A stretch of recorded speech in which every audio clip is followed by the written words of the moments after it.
is for energy. And for this small dose of good stuff, I'm talking about us, about our individual energy.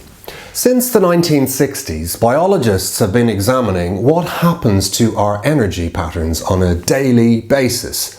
And they've discovered that we all follow what's known as ultradian rhythms, both when we're asleep and when we're awake. Our energy naturally rises and falls, moving from activity to rest to activity, and so on. Now, if we tune into those cycles, we can enjoy flow, but if we ignore them, we hit burnout.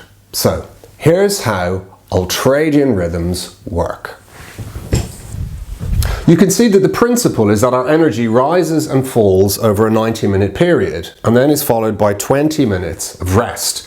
One overall cycle lasts 110 minutes in total. Now, of course, this is the broad pattern, but within that, you'll have your own variation. The important thing for me, though, is how crucial these rest breaks are. If you think of each cycle like the 4 seasons in nature, the beginning of the curve is spring, moving into full energy during summer, followed by autumn on the downward curve. The rest period is like winter. You know, nature needs a pause, a rest before starting the push back into spring all over again. And we do too. But the problem is that we tend to ignore the regular rest and just crash on through our days like it's summer all the time, which it isn't, of course. So sooner or later, that's when exhaustion, stress, and burnout happens. Our negative energy drags us downward in a spiral until eventually we recuperate and we start the whole thing all over again. So here's a suggestion. Have a play with the theory. Get curious and do some detective work. Start to observe your energy levels as you move through the day.